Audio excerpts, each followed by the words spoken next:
30 अप्रैल 2026 को मध्य प्रदेश के मुख्यमंत्री डॉक्टर मोहन यादव ने खरगोन जिले के जलूद में 271 करोड़ रुपए की लागत से निर्मित 60 मेगावाट सोलर पावर प्लांट का दीप प्रज्वलित कर लोकार्पण किया। इस अवसर पर उन्होंने कहा कि ये परियोजना केवल मध्य प्रदेश ही नहीं बल्कि पूरे देश के लिए महत्वपूर्ण उपलब्धि है।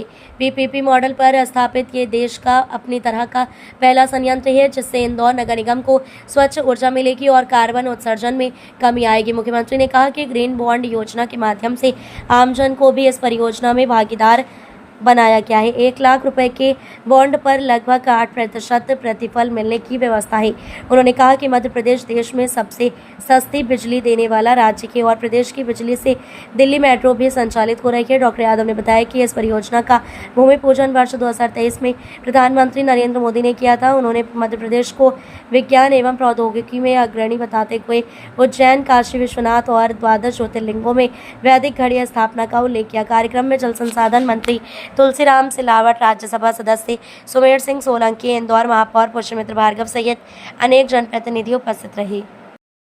बोले नर्मदे महारानी की, अहिल्या माता की। आज के इस कार्यक्रम में सभी प्रकार के स्थानीय निकाय के सभी पदाधिकारीगण इस अवसर पर मंडलेश्वर और महेश्वर सहित इंदौर से भी आए सभी भाइयों बहनों पत्रकार साथियों, दोनों हाथ जोड़ के आपको प्रणाम करता हूं। आप सबका वंदन अभिनंदन करता हूं। हमारे लिए ये भी जानने के लिए जोरदार चीज है, नगर निगम का कार्यक्रम। नगर निगम कहाँ है? इंदौर में। लेकिन ये इंदौर का वर्तमान का सारा दौर, इसकी आत्मा कहाँ बसती थी? मां अहिल्या महारानी के समय से खरगोन के इस महेश्वर मंडलेश्वर के इलाके में बसती। जोरदार अभिनंदन करें मां साहब के लिए।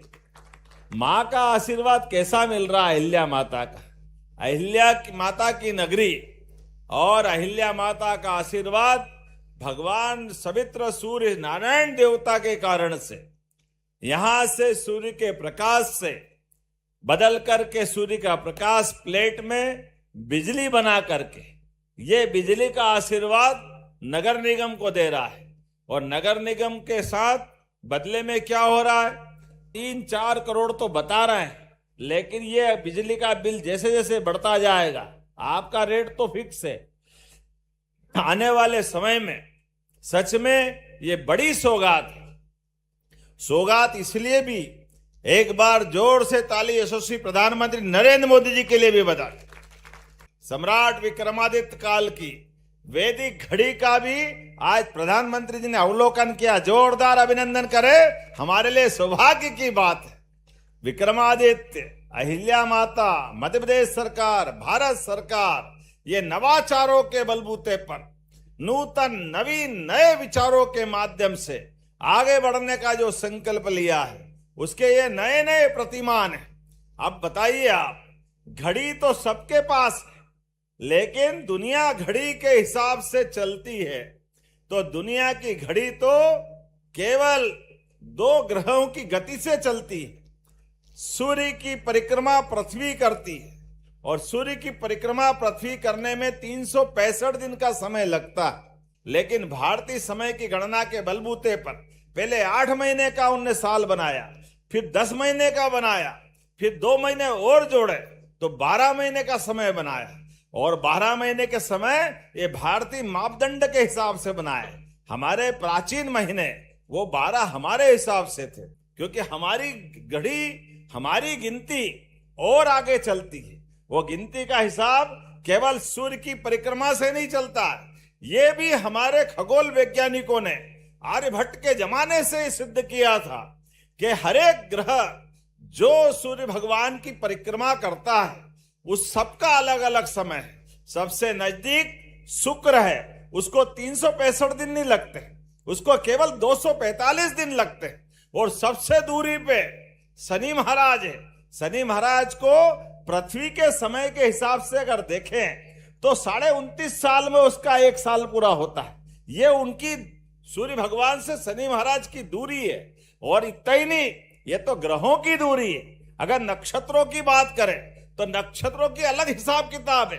उसकी गिनती अलग है। अगर उसकी गिनती देखना है तो हमारे ये सिंहस्थ की गति से देखना पड़ेगा।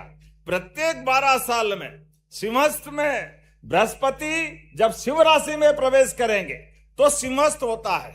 ये प्रत्येक 12 साल में होता है।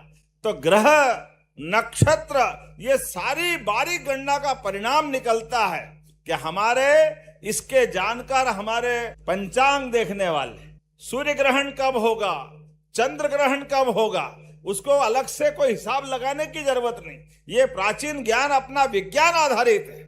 इस विज्ञान आधारित ज्ञान के लिए वैदिक घड़ी की कल्पना और उसका साकार रूप देने का काम आज के युवा ने किया। जोरदार ताली बजाओ जिन्होंने वैदिक घड़ी बना करके। मुझे इस बात की प्रसन्नता है, जब मैं वैदिक काल की बात कर रहा हूं तो आज के युग में भी नगर निगम की आय बढ़ाने के साथ कितना अच्छा सिस्टम बनाया। नगर निगम में बिजली का खर्चा बढ़ रहा है, और नगर निगम क्यों, ये बाकी को भी इसी प्रकार से प्रेरित करेगा। लगभग पैसे चाहिए 300 करोड़ रुपया, और अगर नहीं है तो भारत सरकार ने वित्त मंत्रालय के माध्यम से ये स्कीम अनाउंस की, जिसके माध्यम से अपने इसी इंदौर के लिए ये पहली भारत की योजना है जिसमें 42 करोड़ भारत सरकार मदद करेगी। जोरदार अभिनंदन करें भारत सरकार के वित्त मंत्री और माननीय प्रधानमंत्री जी के लिए। आप देश में कहीं भी रहो, किसी भी स्थान पे रहो, जनता के लिए जो ग्रीन बॉन्ड जारी किए, 1-1 लाख के 10 बॉन्ड कोई भी ले सकता है, और 10 बॉन्ड लेने के बाद प्रत्येक 1 लाख के ऊपर 8% के आधार पर ये उसको अलग से प्रॉफिट चालू हो जाएगा।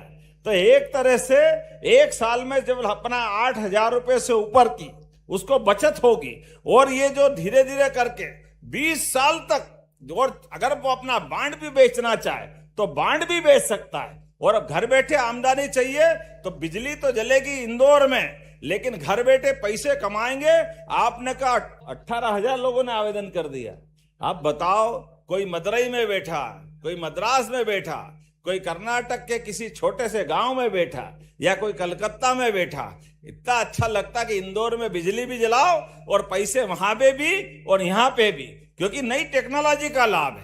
इस नए प्रोजेक्ट की मैं बधाई देता हूँ। एक बार फिर मेरी अपनी ओर से अपने स्थान पे खड़े हो जाए, दोनों हाथ ऊपर करें। इस नए प्रोजेक्ट के लिए एक बार जोरदार ताली बजा के अभिनंदन करें। मेरे साथ बोलो, भारत माता की, मां नर्मदे महारानी की, अहिल्या माता की। बहुत बहुत धन्यवाद। भारत माता की जय।